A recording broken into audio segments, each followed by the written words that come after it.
What is going on, YouTube? Today we are taking a look at the Xtra Muse camera from Xtra. The Muse camera is pretty much a DJI Pocket 3 clone, and we're going to be taking a look to see what it's like vlogging daily. Now, I have attached a couple of accessories to the Xtra Muse from the DJI Pocket 3. One of the main ones being just a protective cover for whenever we are storing it in the case or the pocket or whatever, and all this does is cover the screen and then cover the actual gimbal itself. This is from a company called Ulanzi. I use a lot of their products. They make very good products if you don't already own a few of them yourself. And I do also have the Ulanzi plastic cage with the magnetic back attached to the Xtra camera itself. So we actually are using the tracking feature on the Xtra Muse right now, and it is working well. You can see it's moving all around and working and functioning just fine. Now, I am testing out the onboard mics on this Xtra Muse just to see if they're usable while we're vlogging. Right now I got the AC on in my car, so you can probably hear that it's blowing right against it. And then you can probably hear everything going on in the background, meaning me popping that and stuff like that. Later on in this video, we are going to connect our DJI mic to this camera, because in the latest firmware, and the reason that I actually went with this camera over the DJI Pocket 3 is because now you can connect the DJI mics wirelessly without the transmitter to any of the Xtra Muse cameras. Actually, the whole Xtra lineup. So I'm going to take a few test clips today. We're going to talk about a few key features of the Xtra Muse, and hopefully the quality is good enough for YouTube and all of the social media pages. So let's get started. I had to go in and stop and get my energy drink stock up done. Here I go to Dollar General and pick up these C4 energy drinks for I think they're like $2 a pop. I had an old person tell me the other day that energy drinks are bad for me, but specifically it kind of irked me a little bit because the old person in question definitely goes out every weekend and drinks and stuff, and it's like, how are you going to tell me energy drinks are bad for me when you're going out and drinking a bunch of liquor every Friday, Saturday night? Like, come on, dude, you're trying to pick the poison for me? Out of here, dude. Anyway, let's move on. Now that we're back home, I went ahead and connected the DJI Mic Mini to our Xtra Muse. And this was just as seamless. It was the exact same process as you would use on the DJI Osmo Pocket 3. And yeah, I'll clip it onto my shirt in just a minute. But for right this second, how does this sound? How does this look? We're in, again, all auto settings right now. So we have it in auto exposure. We have the automatic coloring coming through. And this is not D-Log or X-Log, whatever you want to call it. It's none of that stuff. It's all just straight what the camera would decide that we're going on. And with the 1-inch sensor that it provides us, it's actually doing a pretty decent job of giving us just that little bit of background blur for, all of this stuff behind me. So I think it paired with the DJI mic is a solid setup. I can definitely tell you right now that the wide angle attachment or lens or whatever would probably be good, because I am holding it about arm's length, a little bend in it, but yeah, let's put this on something and see if we can try some of the slow motion. We're in 4K 24 right now, but we're gonna do 4K 60 and see how that is. Oh, that's nice. I can click the button on the microphone and it hits record. That's cool. So now we're in 4K at 60 frames per second, so we should be able to slow this footage down. So if we come back here and jump or something, we can get a little bit of, a little bit smoother slow motion. But this was really cool because I was actually able to hit this little link button right here on the DJI microphone, and it actually started recording on the camera, just like the DJI Osmo Pocket 3. So, and we can also tell here if we back around, and it should be tracking me now. So now I can walk around like this, and it should follow me everywhere that I go, and I won't have to worry about not being in frame because it will put me in frame no matter where I'm at. So let's switch back to 4K 24 just because file size. Okay, so now we're back in 4K 24, but now we're shooting in Xlog. So this will be obviously graded with the Xlog corrective LED, which just converts Xlog to Rec 709. Does this look better? Does this look worse? Who knows? I think the Xtra Muse does do a pretty good job at just grading the footage that comes directly out of the camera. I think that footage looks pretty decent. One thing I will say is I got to get used to not looking at the screen and looking at the camera, because you can tell I'm kind of looks weird. I'm looking down here like this, right?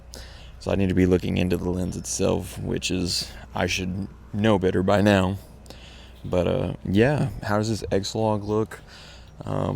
We can try putting I'll put one of the in-app grades on here and see what that looks like as well. And then this is some of the most appealing log footage that I've seen so far. Usually log footage looks a lot more grayed out than the Xlog footage looks like on the Xtra Muse, and it was the same with the Dji Pocket 3 as well. But yeah, what does this look like?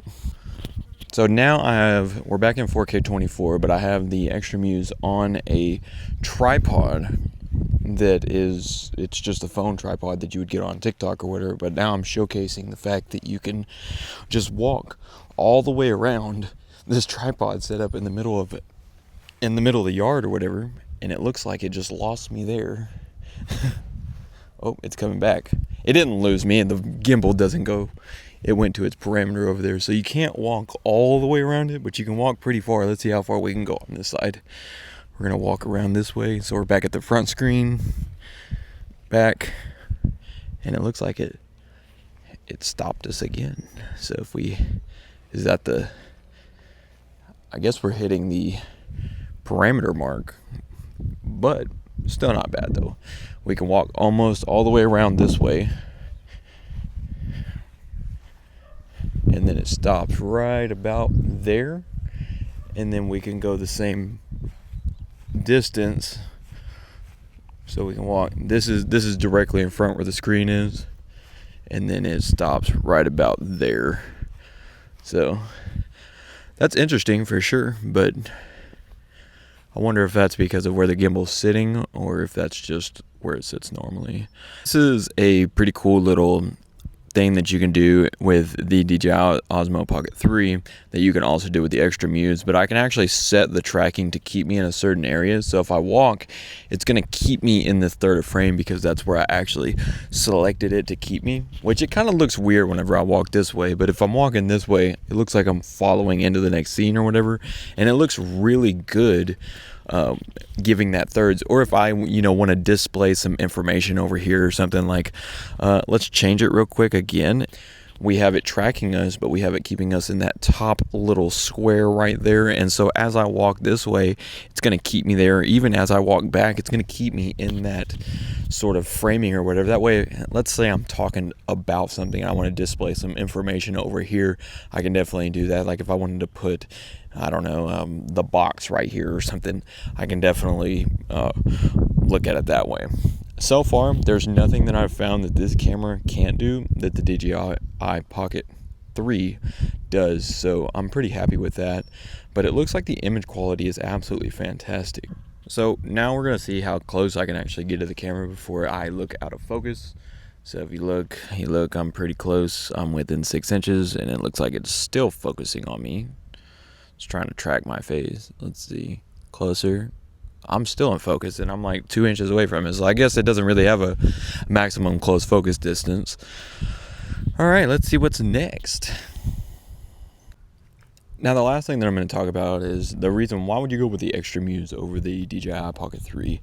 And to be honest with you, at this point, there's only one reason to, and that's going to be the price. right now, I picked up my Xtra Muse off of the TikTok shop for $349 shipped to my door. That was after taxes and everything. I think it was like $354 or something like that. It was not a lot of money.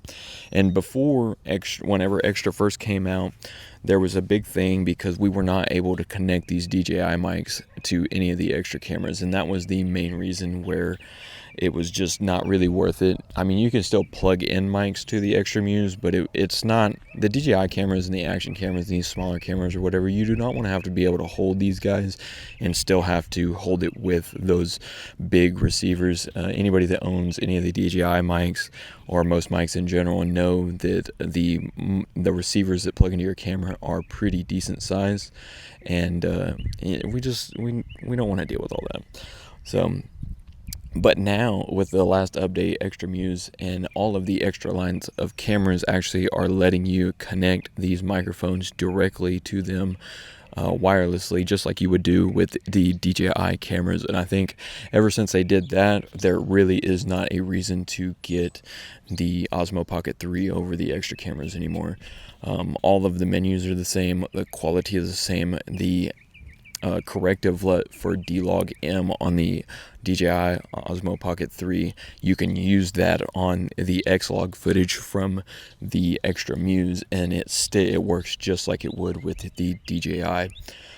So I think that DJI is going to eventually stop selling their cameras in the US, or at least stop selling a lot of them, and I think Xtra is going to be their new kind of US brand for cameras or whatever. And I wasn't even originally planning on getting this camera, but I did end up picking it up just because of the price itself. I was looking at the DJI Action 6 because they were on sale for like $380 on Amazon, and I figured, like, hey, I have a couple GoPros and stuff, like I have a couple action cameras, let me pick up one of these Muse cameras and see how having a camera with a gimbal and a 1-inch sensor is actually going to work out. And you can see, you don't get a ton of background blur, but you can definitely see I get some background separation, especially if I were to turn around here, where the background's a little bit further away from me now. You can definitely tell that there is a little bit of separation, which gives that just a little bit, just enough pro look to actually pass as using it for something like YouTube or something like that. So anywho, this is my quick look at the DJI Osmo Pocket 3. This is my quick look at the Xtra Muse and just talking at it from my testing. Like I said, I've had this for about a week now, but this was the first time I've really been able to go out and record on it. So far, it's been a pretty good experience. It is about 95 degrees out here right now in the Texas sun, and it hasn't overheated, hasn't appeared to even show anything about overheating yet. So I think it's good in that remark. And recording this entire video throughout today, I have used, about 30% of its battery, which is fantastic. I did do I charged it up whenever I got it out of the box and everything. It does have like super fast charging. It charged from it started at like 50%, and it charged in, like 12 minutes it was at 100. So I've been really happy with it. Anyway, if you're deciding to get the Xtra Muse or the DJI Pocket 3, I guarantee you that the Xtra Muse is going to give you just as much quality and value as the DJI Pocket 3. So yeah, if this video helped you at all, don't forget to leave a like, and if you like the channel, go ahead and subscribe. There's going to be a lot more content coming with this camera. I will see you guys in the next one. Peace.